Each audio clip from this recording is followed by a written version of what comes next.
Hello friends, welcome back to Magic Mondays. It's Alex. We're here to talk about a deck called Pure Massacre, Shoutout, Silverchair. Our commander today is the Massacre Girl. Legendary human assassin, 5 mana for a 4/4 with menace. When she enters the battlefield, each other creature, including my own, gets -1/1 until end of turn. Whenever a creature dies this turn, each creature other than the Massacre Girl gets -1/1 until end of turn. So it just keeps stacking and stacking and stacking. Also, there's some alternate art for this in paper form, which is super cool, like anime style with like neon city lights in the background. And I wish that Arena had that art as well, because I would totally use it. One thing I will say about the Massacre Girl and this deck in particular, Massacre Girl is a commander that works better in paper. I mean, I guess a lot of the commanders in Arena work better in paper because you have more options, like literally thousands more options. But one thing that goes well with Massacre Girl is abilities like Undying, and Arena just doesn't really have that so much. So this deck is a bit of, I guess, a sample of what you could build if either the Arena subset of cards grew to include some older sets, or if you were trying to build something in paper and weren't sure quite what direction to go. So I hope this at least gives you some ideas. But as you see, it's a mono black deck.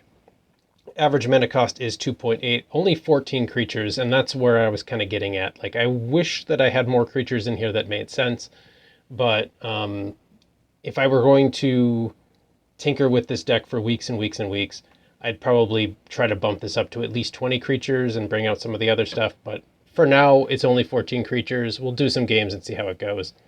But no real dominant creature type, 15 instants, 9 sorceries, 9 artifacts, 12 enchantments, 2 planeswalkers, and some lands. Also note 39 lands, because the mana cost is a little bit lower, that I just kind of knocked it down by 1. So what do we have here? We've got some removal, like Bloodchief's Thirst, and Bone Splinters, and Cut Down, and Cast Down, and Doomblade, all sorts of removal. We also have a whole bunch of smaller creatures like Gnawing Vermin, which also, when it dies, target creature I don't control gets -1/1 until end of turn, which can be handy if the numbers just don't quite add up to remove the opponent's big scary thing. Serrated Scorpion, which also will gain me 2 life and deal 2 damage when it dies. Shambling Ghast, again, a possibility of a -1/1 for target creature, or just to make a treasure token. Direfleet Hoarder, when it dies, create a treasure token. Discordant Piper, this one's kind of fun because it actually makes a goat token, which will also die and add another -1/1 across the board to the stack. Doom Dissenter, similar idea. When it dies, make a 2/2 black zombie. Then that will die, and that adds another -1/1 to the stack. And then we've got other cards like Feign Death to bring something back when it dies. Ghost Lantern, which can make something of mine bigger when a creature I control dies. And I'll get to that a little bit more in a minute. Kaya's Ghost Form brings it back to the battlefield under my control when it dies. Agonizing Remorse, just for a little bit of control to remove something from their hand. So let's scroll down a little bit. We've got some more removal, like Eliminate, and Epic Downfall, and Feed the Swarm, and Foul Play, and Go for the Throat, and Heartless Act, and Infernal Grasp, and Power Word Kill, and Walk the Plank. A lot of removal in this deck because there's just not as many creatures in here that I would have liked to have used in this deck. Eternal Thirst is kind of like that other card, the Lantern, where whenever a creature an opponent dies, put a 1/1 counter on this creature, as opposed to whenever a creature I control dies, put a 1/1 counter on the creature if you're equipped with the Lantern, and it also gives it lifelink. Ghoulish Procession only happens once a turn, but whenever one or more non-token creatures die, create a 2/2 black zombie token. This is just pretty much to add another 1/1 to that stack, like I said. I don't even know if I mentioned Go for the Throat earlier. I think I did. Necrosynthesis. Whenever another creature dies, put a 1/1 counter on this creature. So there's a couple things to make creatures bigger. Unfortunately, one of the things we cannot make bigger is Massacre Girl, because as soon as she hits the battlefield, all those 1/1s come into play before you can enchant or equip her. So it's good to put it on something else like Slaughter Specialist. So whenever a creature an opponent dies, put a 1/1 counter on Slaughter Specialist. If you've got Eternal Thirst or Necrosynthesis on here, then she might actually survive the Massacre Girl, and she'll come out of it as a 6/6, a 9/9, whatever. And then we've got a couple of mana rocks here with Cold Steel Heart, Lantern of Revealing, some other stuff here. Heraldic Banner for the +1/0 for black creatures. I put in this Planeteer of Orthanc. It's such a... the Crystal Ball. I put in the legendary Crystal Ball from Lord of the Rings.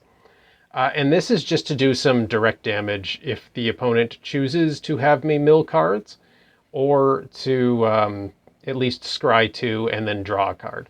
So it's kind of a win-win item, honestly. So I threw it in here because why not? This is one of the cards that I would probably remove if there were better creature options for Massacre Girl. Bastion of Remembrance here. Whenever a creature I control dies, each opponent loses a life and I gain a life. That's pretty handy. More removal with Elspeth's Nightmare. Go blank to exile graveyards and make them discard cards. More removal with Hero's Downfall. More removal with Poison the Cup. Minions Return is really handy because you can enchant an opponent's creature, and then when it dies, it comes back under my control. Tabarax. Whenever another non-token creature I control dies, put a 1/1 counter on Tabarax. So that's one of those cards like, what's her name? Slaughter Specialist, that can work well in this deck. Moving down a little bit further, we have even more removal, though this one can exile a Planeswalker, which is handy. We also have Drag to the Underworld for more removal, Eat to Extinction for more removal.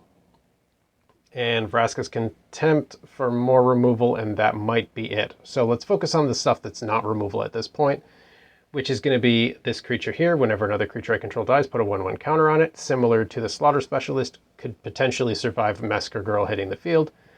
Nightmare Shepherd, this is great to create more -1/1 stacks on Massacre Girl entering the battlefield.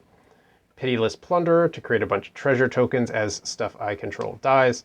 Vindictive Vampire, which can do at least a couple of damage, but it only has 3 toughness. So this is something you're going to want to put like the Eternal Thirst on or something like that, just to try to keep it alive longer so that it's doing more damage as Massacre Girl hits the board and starts wiping stuff out. Black Market. Whenever a creature dies, regardless of who controls it, put a charge counter on it at the beginning of your pre-combat main phase. Add black for each charge counter on it. Fantastic card in this deck, let me tell you that right now.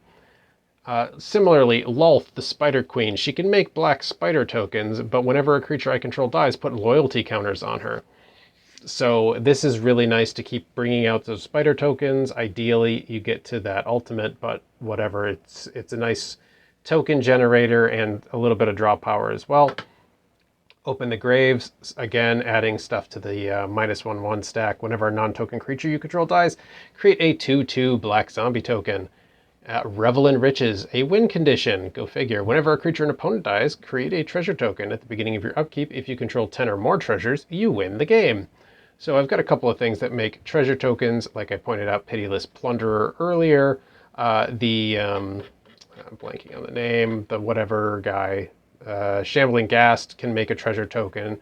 Dire Fleet Hoarder makes a treasure token when it dies. So there's a couple ways to make treasure tokens. But the idea is the Revel in Riches can potentially win the game if you're playing against a Scoot Swarm deck or something like that. Sir Conrad, whenever a creature dies, regardless of who controls it, or is put into a graveyard from anywhere other than the battlefield, or a creature card leaves your graveyard, he deals 1 damage to each opponent. So that's kind of handy for a deck that is designed to wipe the board. Liliana, Dreadhorde General, lots of draw power potential here, and also creating those 2/2 zombie tokens, and also potentially each player sacrifices 2 creatures. If there's something real ugly on the board on the other side, this can come in handy. Massacre Worm gives creatures your opponents control -2/2 when it enters the battlefield, and whenever a creature an opponent controls dies, that player loses 2 life. Can be very handy. Shadow of the Enemy I threw in here because why not? Exile all creature cards from target player's graveyard. You may cast spells from among those cards for as long as they remain exiled, and mana of any type can be spent to cast them.